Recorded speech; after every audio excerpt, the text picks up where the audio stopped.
reports. There are no bills for introduction. Honourable Jerry Brownlee. Mr Speaker, I move that Chester Burrows be appointed Deputy Speaker. Mr Speaker, Mr Burrows is a well-regarded member of this House, having been a member here since 2005, but prior to that spending a very long political apprenticeship as he came to understand the ways of this Parliament well before being elected to it. Mr Speaker, as a former police officer, as a former lawyer, he has a fine understanding of the justice system in New Zealand and the principles of justice, and has also the ministerial experience of having been an Associate Minister of Social Development as well.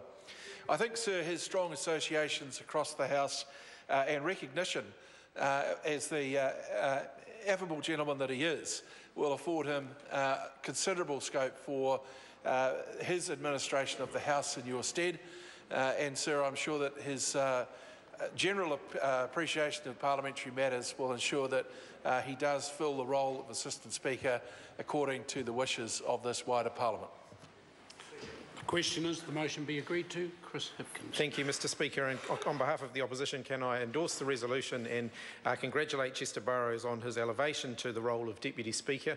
I know that many of us will have worked with him in select committees, and he's previously chaired a number of select committees for the Parliament, and we have found him to be a fair and balanced chair, and I look forward to him bringing those skills to the debating chamber. The question is that the motion be agreed to. Those of that opinion will say aye. To the contrary, no. The ayes have it. Honourable.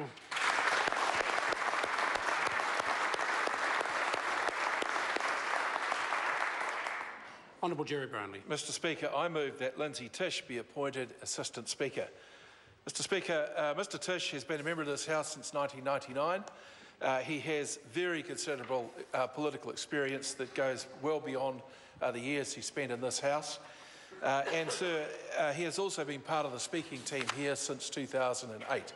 During that time, I think he has developed a level of credibility and acceptance among his colleagues that will fit him very well to serve in this role in the coming Parliament. He is highly regarded by his own caucus, and I know that many others sitting in this Parliament who have been in this House while he's been presiding have attested to his competence and fairness in the exercise of the Assistant Speaker's role.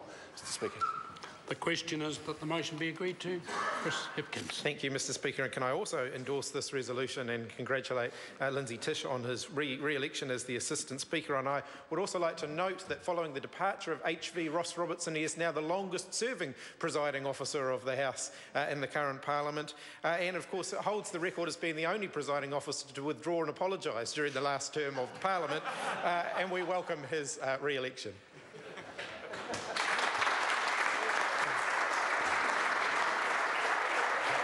Order. Right Honourable Winston Peake. Mr Speaker, the last thing that New Zealand First wants to do is to introduce a discordant note so early in proceedings. Order. But we are talking about parliamentary appointments, and it would have been courteous, surely, or polite, or properly parliamentary, to approach other parties on this matter of appointments. The least we could have expected was to be consulted, because we're asked to, as members of Parliament, abide by the Speakers and the Deputy Speakers, Assistant Speakers and other people's rulings. Surely, in a parliamentary sense, therefore, every parliamentary group in this party should have been consulted. Now, I'm not certain about the Greens. I'm not certain about the Greens, but I can say we were not. And it's all very fine to regard the matters of no importance, because obviously certain members over there don't understand the importance or paramountcy of Parliament. But just to assume that you're going to get the support because you have got what you suppose is a majority in the House on appointment is not good enough. And we in New Zealand First believe so much for inclusiveness. Exactly. So much for grand Westminster traditions.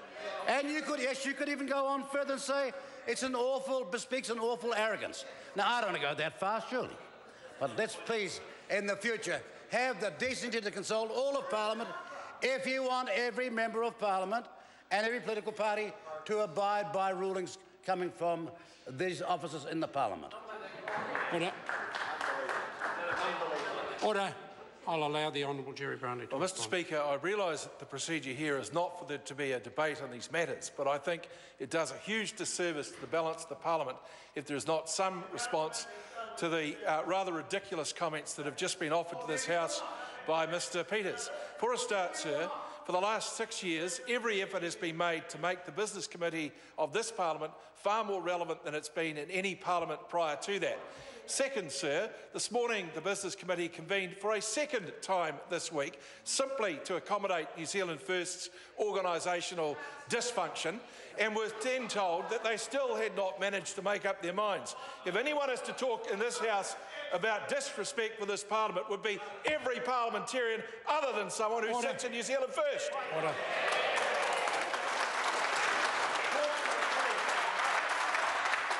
Order. Order. I will put the question. The House can decide. The question is that the motion be agreed to. Those of that opinion will say aye. Aye. To the contrary, the ayes have it.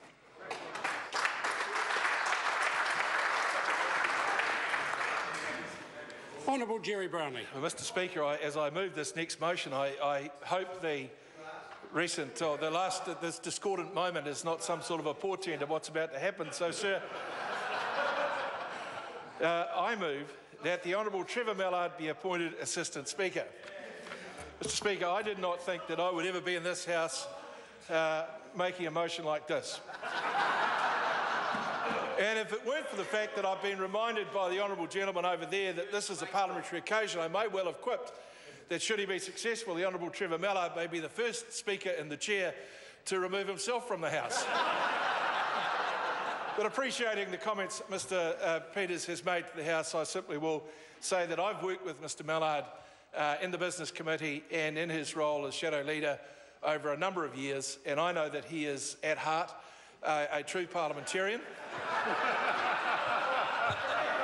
I think well, his colleagues, of course, may find it hard to believe that anyone on their side of the House has a heart, but the reality is that Mr. Mallard is a gentleman who does appreciate the procedures of Parliament, who does respect the procedures of Parliament, but certainly over his political career has enjoyed the theatre of Parliament as well. I think his broad experience in that regard will equip him very well as an assistant to you in your role, sir, and we look forward to supporting him.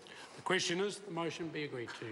Mr. Speaker, where to start? Mr. Speaker, can I also endorse this resolution and congratulate Trevor Mallard on his elevation to this role? I think many would agree that there are few people in the Parliament who know the standing orders inside out and back to front in the way that he does.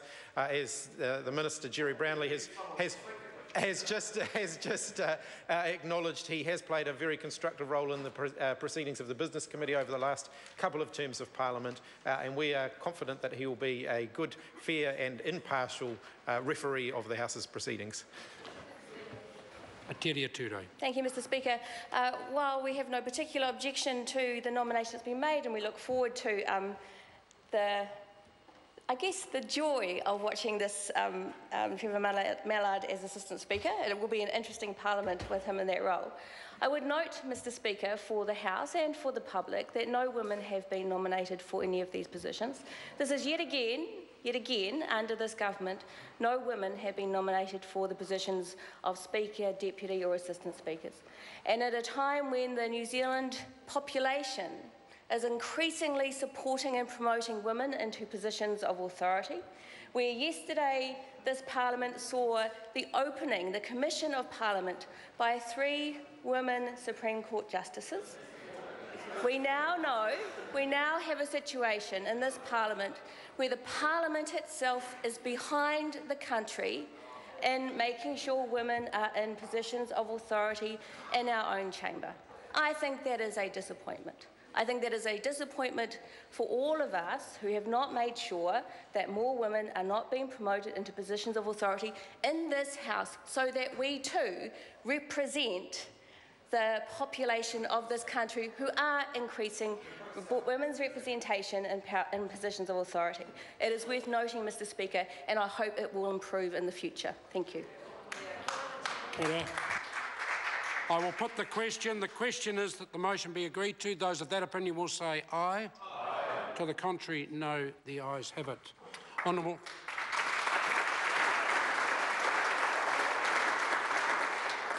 members, can I also specifically welcome to the team of presiding officers the Honourable Chester Burrows, Lindsay Tish and particularly the Honourable Trevor Mallard. All members selected for these jobs in the time that I've been here have shown a very high regard for the dignity of this House, and I think they will, all three of them, bring a very special expertise to the running of this Parliament. Thank you. Mr Speaker. Honourable Jerry Brownlee. Mr Speaker, I move that Government Notice of Motion number 4 in my name relating to the reinstatement of business.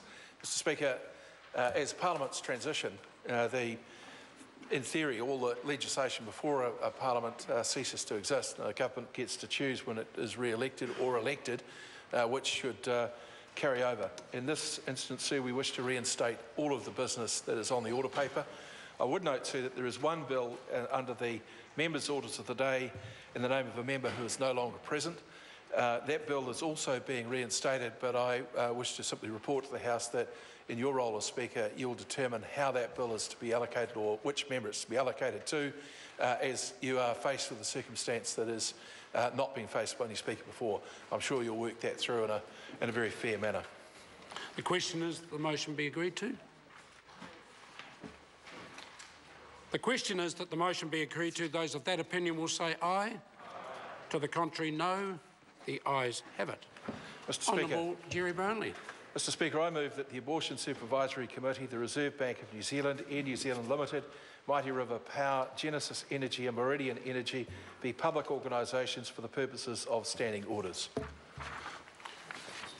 The question is that that motion be agreed to. The Honourable Clayton Cosgrove. Mr Speaker, the Labour opposition will be supporting the notice of motion, but for the record, in the interests of civility, but again for the record in the new life of the government, it is worth noting that this notice of motion is supported in order to enable adequate scrutiny of these entities, especially those assets which now form part of the mixed ownership model, given that they are not subject to the Official Information Act, those assets, given that there is, because of their increased or new status, less parliamentary scrutiny. So whilst the opposition does support this, it supports it not in respect of any notion that those assets should have been sold, or that it is supportive of the government's stance in regard to the scheme of arrangement that it embarked on before the election, where, as we noted repeatedly, the New Zealand people were in a position where they lost value,